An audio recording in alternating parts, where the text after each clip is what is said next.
Assalamualaikum warahmatullahi wabarakatuh. Alhamdulillahirabbil alamin.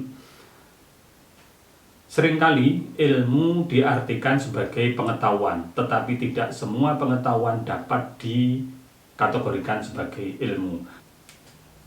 Ilmu harus diperoleh melalui satu tahapan-tahapan ilmiah, kemudian dilakukan dengan riset yang teliti, kemudian dilakukan dengan konsep-konsep keilmiahan dalam bidang itu dan disepakati oleh para ilmuwan di bidangnya.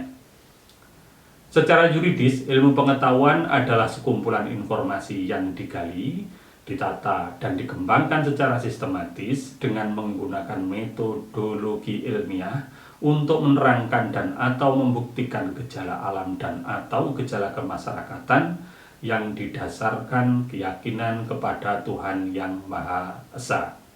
Ini adalah satu ketentuan dalam pasal 1 angka 2. Sedangkan teknologi adalah cara, metode, atau proses penerapan dan pemanfaatan berbagai disiplin ilmu pengetahuan yang bermanfaat dalam pemenuhan kebutuhan, kelangsungan dan peningkatan kualitas kehidupan manusia. Ilmu pengetahuan lebih mengarah dan bersifat teoretik, sedangkan teknologi lebih bersifat terapan. Dengan demikian, maka teknologi dapat ditemukan, dapat dikembangkan berdasarkan disiplin ilmu tertentu.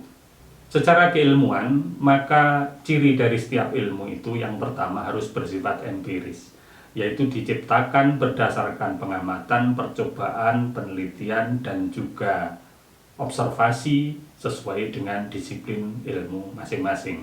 Kemudian yang kedua adalah sistematis, yaitu semua pernyataan atau proposisi, keterangan, informasi, dan data, serta hasil analisisnya tersusun sebagai suatu kumpulan pengetahuan yang mempunyai ketergantungan yang teratur antar komponen. Kemudian yang ketiga bersifat objektif, yaitu bebas dari prasangka atau kesukaan orang per orang.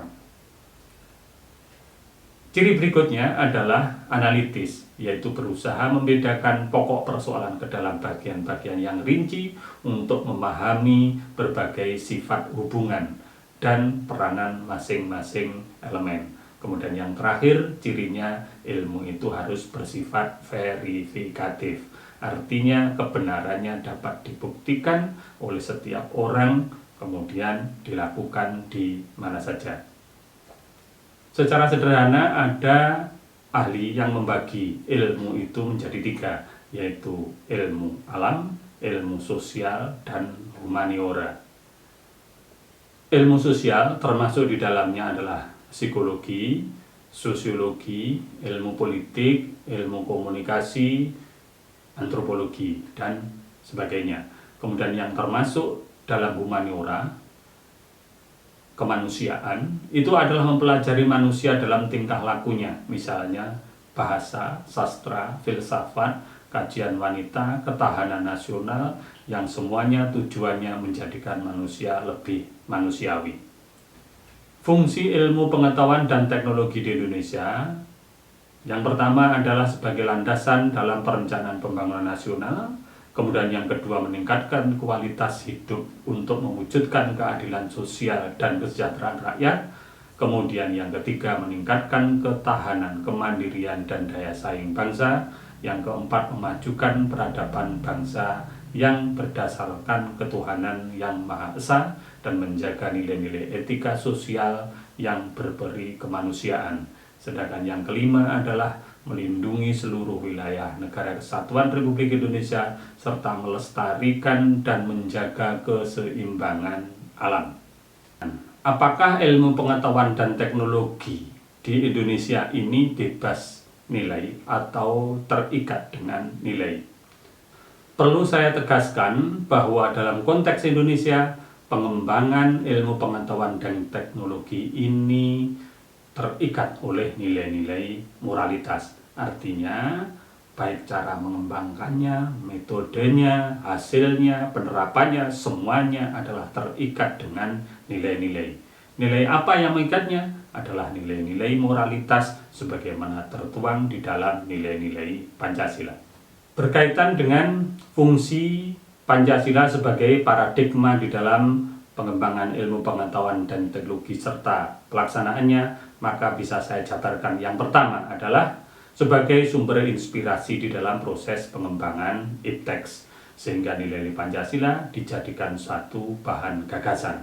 Misalnya dalam Pancasila ada nilai kerakyatan, kemudian orang melakukan penelitian tentang eksistensi kerakyatan versi Indonesia, sehingga melahirkan konsep demokrasi melalui pemilihan umum dan pemilihan kepala daerah yang sistem, syarat, dan mekanismenya berbeda dengan demokrasi versi yang lain, yang di dalamnya diatur tentang tindak pidana politik uang di dalam pemilu dan juga larangan-larangan yang lain, termasuk tidak boleh menggunakan anak sebagai media di dalam kampanye. Kemudian yang kedua adalah sebagai pendorong, yaitu agar pengembangan iptek selalu mencari inovasi baru demi pencapaian tujuan negara.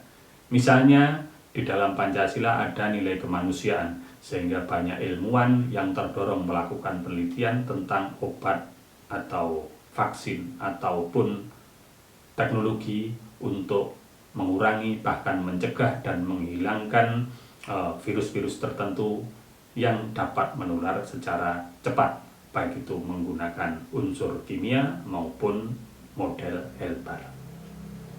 Kemudian yang ketiga adalah sebagai pengarah, yaitu agar selalu menggunakan nilai Pancasila sebagai pemandu langkah dalam pengembangan dan pelaksanaannya. Misalnya dalam Pancasila ada nilai keadilan, sehingga banyak ilmuwan yang mengembangkan iptek berdasarkan nilai Pancasila, sebagaimana dituangkan di dalam Undang-Undang Sistem Nasional Iptek agar terarah. Percobaan-percobaan yang dilakukan di dalam pengembangan ilmu pengetahuan dan teknologi semuanya diatur dengan kode etik, semuanya diatur dengan standar operasional prosedur, kemudian semuanya didasarkan pada informasi yang jelas, transparan, kemudian ada kesepakatan antara orang yang digunakan model dalam pengembangan ilmu atau dijadikan responden atau dijadikan informan dengan hasil dan proses yang akan dilakukan. Ini adalah satu bukti bahwa pengembangan ilmu pengetahuan di Indonesia tidak bebas nilai. Begitu juga dengan hasilnya, begitu juga dengan penerapannya. Jabaran tersebut membuktikan bahwa pengembangan dan penerapan iptek diarahkan oleh nilai-nilai Pancasila yang terjabar di dalam peraturan perundang-undangan. Kemudian yang keempat, dalam kaitannya dengan paradigma Pancasila sebagai pengendali dalam pengetahuan dan penerapannya, maka jelas bahwa iptek tidak bebas nilai dan harus terikat dengan moralitas. Hal ini untuk menentukan apakah itu tergolong di dalam kondisi baik, bermanfaat, ilmiah, dan dapat digunakan sebagai pengembangan iptek selanjutnya. Misalnya di dalam Undang-Undang Sisnas Iptek, saat ini diatur tentang pelaksanaan pemberian izin penelitian, pengembangan, pengkajian, dan penerapan yang berisiko tinggi dan berbahaya. Misalnya kemanfaatan dan pengelolaan limbah radioaktif, aktivitas tinggi atau penelitian yang dilakukan di daerah rawan konflik atau daerah terlarang, yang hasil penelitiannya berpotensi membahayakan bagi masyarakat, harus dilakukan satu uji proses kelayakan etik oleh Komisi Etik. Ini menunjukkan bahwa proses pengembangan dikendalikan oleh etika Pancasila. Bahkan orang-orang yang melakukan suatu pelanggaran atas kewajiban izin tersebut diancam dengan pidana sebagaimana diatur di dalam pasal 95 Undang-Undang Sisnas Iptek. Selain itu diatur bahwa setiap organisasi profesi ilmiah yang mengembangkan iptek, misalnya dosen, peneliti, dokter, prekayasa, dan sumber daya manusia, ilmu pengetahuan dan teknologi lainnya, selalu memiliki Dewan Kode Etik yang fungsinya sebagai pengendali dari sisi etika terhadap para pengembang iptek. Selain itu banyak juga ketentuan sanksi hukum yang mengancam pengembang iptek yang melanggar ketentuan peraturan perundang-undangan. Pelanggaran terhadap peraturan perundang-undangan berarti melanggar nilai Pancasila. Berdasarkan pola pemikiran tersebut, jelas bahwa pengembangan iptek di Indonesia selalu terikat dengan nilai. Yang pertama, secara ontologi harus sesuai dengan hakikat masing-masing bidang keilmuan dan teknologi. Kemudian secara epistemologi, pengembangan harus dilakukan berdasarkan metodologi dan konvensi keilmuan yang di dalamnya mengandung asas kebenaran ilmiah, transparansi, dan aksesibilitas. Kemudian secara aksiologi, proses dan hasil pengembangan ilmu pengetahuan teknologi selalu tunduk pada nilai-nilai Pancasila, kemaslahatan, keamanan dan keselamatan, dan penghormatan terhadap pengetahuan tradisional dan kearifan lokal.